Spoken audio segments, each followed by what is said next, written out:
Okay, now we're going to be talking about the logistics. Productivity display, splitters, mergers, and the conveyor lift. This is where it starts to get a little bit complicated, but don't worry. You'll get it. I believe in you. Boop.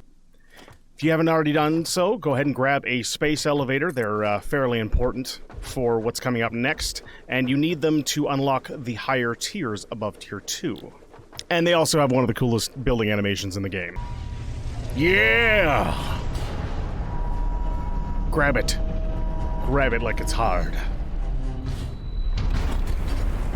Sweet. So essentially, you fill the space elevators with things, and then you seal them and send them, and it unlocks more stuff at your hub, which is this guy here, higher tiers, and then you can build stuff like steel and coal, and we'll get there eventually. So now I'm going to explain how mergers and splitters work. So as you can see, mergers, they take inputs from 3 different directions, and they output it in one direction, and splitters does the opposite. So we're just going to go like here.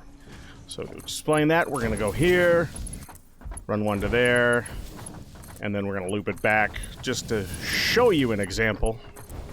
Oh no, take your time. So up until this point, your belt speed didn't really matter. So you look at your Mark 1, you can see over here that it's 60 resources per minute. So you can move 60 per minute in any one direction. Once it hits the splitter, it's going to split in 2. So it's going to be 30 per minute on each side. Now if you have more than 60 per second coming in to a merger, so if you have 2 60s coming in at the same speed, there's going to be a backup. So make sure that your splitters have a faster output than your inputs, which is why we want the MK2, which we'll get to eventually, because that doubles the amount of speed. So this one here is going to be double. There, now it should be splitting properly. This gives 120, goes 60 one way, 60 the other, and it will come in properly on both sides. Why does this matter, you ask? Well, power's turned off. Of course you don't have power. Where in the ever-loving is my power? So up until this point, the nodes that you placed your miners on and the belt speed and all that stuff didn't matter. So it was you just made them, right? So there are 3 types of nodes out in the world. There is impure, which is like this one, normal, and pure. And they each double the production that you get out of them when you place a miner on them. So in a miner MK1, and an impure gives you 30, a normal will give you 60, and a pure will give you 120 iron ore per minute. And because I'm on an impure node with an MK1, it is producing 30 per minute, which works great because my smelter takes 30 iron per minute. It now produces 30 iron ingots per minute. The constructor only takes 15 iron ingots per minute. So I'll have a backup and eventually it'll just stop working. So in order to fix that, I've added a splitter. So it splits my 30 per minute into 2 15 per minutes. So 15 goes into one constructor, 15 go into another. Now, on the other side of this, I have these iron rods pumping into a constructor which is making screws for me. Now, that only gives me 15 per minute. Now, because I have 2 constructors making 15 iron rods per minute, that's 30. So there's 30 rods per minute coming into this constructor. It can't keep up, so it's backing up, as you can see. Luckily, we have obtained some power shards from our previous video from searching for green power slugs and researching them and converting them into power shards. So I need this to run at 30 per minute in order to keep up with the supply. So what we're going to do is we're going to open up the constructor. I'm going to put power shard there and power shard there. Now it's at 15 per minute. I need it to run at 30, so that's at 200% because that's double. So I'm going to ramp that up. Now you're going to notice here that the power requirement has doubled as well. So whatever you do with the clock speed, everything's going to match that. So if you go by 150, everything's going to be by 150%. Math, I don't know. So now that I've done that, it's running at 30 per minute. It's producing 180 screws per minute. And it's also using a lot more power.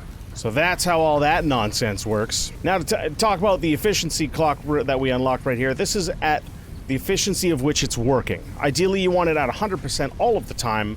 The reasoning for that is if everything's running perfectly, you should have a nice flat straight line right here, which I obviously do not because I just overbuild power and just overbuild everything to nonsense. But if you're super crazy efficient, pros have a nice straight flat power efficiency usage. Now, these were a relatively new addition here in the past few months, was the conveyor lifts, which are super handy. They're a little bit tricky to get working, but essentially you put them on your output, and then you can lift them and use your mouse wheel to make a direction for them to go, and then when you're like happy with it, just boop, click it there, and then run it into wherever you want. So one issue you're going to run into with belts and conveyor lifts specifically is if you're running up and over something. Let's say you have a belt coming out from here, and you want it to go to another conveyor lift. And you do like something like this. Unfortunately, that's not going to work because the output is at the top. So in order to fix this, wherever you want your other conveyor lift, drop a conveyor pole and run a line away from it so that you know it's an input, and then place the conveyor lift on top of that, and that will change the direction of it for you. Now we can run it like so, and it will work. So if you want to adjust your efficiencies after you research the slugs, you can also underclock what you're using. Now, I have a backup here because I'm only taking 15 copper per minute. Now, I don't have any room, or quite frankly, I don't care to produce more copper wire because I have just a ton of it. So what I'm going to do is I'm going to decrease the production to decrease the power usage of everything to give myself a little bit more room to breathe. Now, I could overclock this, but instead I need 15 per minute. I am producing 30 per minute, so I'm going to reduce this to 50%. Now I'm only doing 15 per minute. Now I need to go all the way back down the line for this, so I gotta run to this copper mine real quick. Oh god, don't ever skip leg day. I'm only taking 50 per minute, but this is a normal node, it's producing 60, so I have to like really drop this bad boy down. Let's not go crazy now, how about 25%? There, 15 per minute, so now all of that matches. A belt that's not moving, like it's fully saturated and it's just kind of crawling like that, means you have an efficiency problem somewhere. Because ideally you don't want any belts stopping for any reason. That is the pro efficiency tip of the day. So I am producing 45 per minute with that. I need 30 per minute to produce a cable. I am splitting this in half. Stay with me here. 45 divided by 2. Math. I don't know. Siri, what's 45 divided by 2? It's 22.5. 22.5. I'm only getting 22.5 in, so I need to reduce this clock speed as well. And I'm just going to play with it until I hit it. Oh, okay, I'm pretty close. 75? 22 nailed it. 75%. Now this is going to work out. Now, the per minute only changes after it's done producing. Keep that in mind for other ones. So now it should be, my efficiency should increase to approximately 100%, if not exactly 100%, because that would make more sense. Now, if you remember from previous what my line looked like, see, that's a lot more stable of a production line. You can either increase or decrease once you research. So while we're on the subject of splitters, we might as well talk about the assemblers, which are the next step in our building process. Okay, so this is what the assembly of reinforced plates looks like here.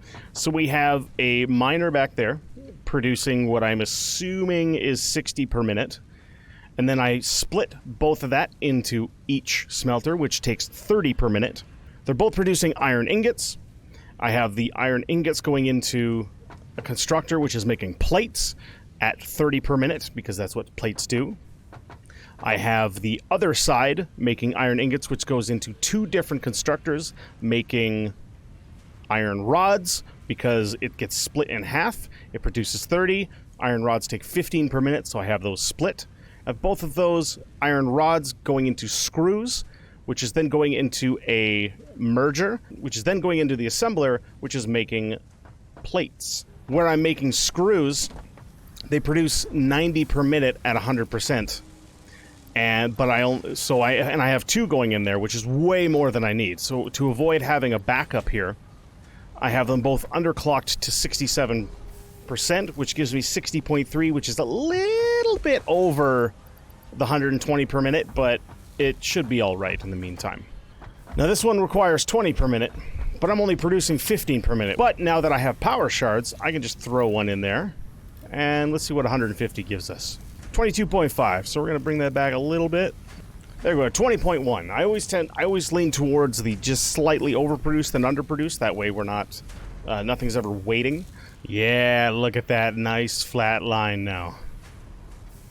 Something's dipping just a smidgen, but it's probably nothing to really worry about. That's ideally what you want it to look like. While you're out and exploring the world, there are crash sites, and those crash sites give you hard drives. You give it something, and then you can open it up. It will give you a hard drive. Ah, here's the hard drive I was talking about. There we go. Take the hard drive. Oh, my cell is done. Okay. We'll take the hard drive, throw it in there, and scan it. 10 minutes. Okay. Through the magic of editing, we are done. There we go. So I want the alternate screws because that lets me eliminate a building in the process. Alternate screw. Boop. So now I can go back here and eliminate my rods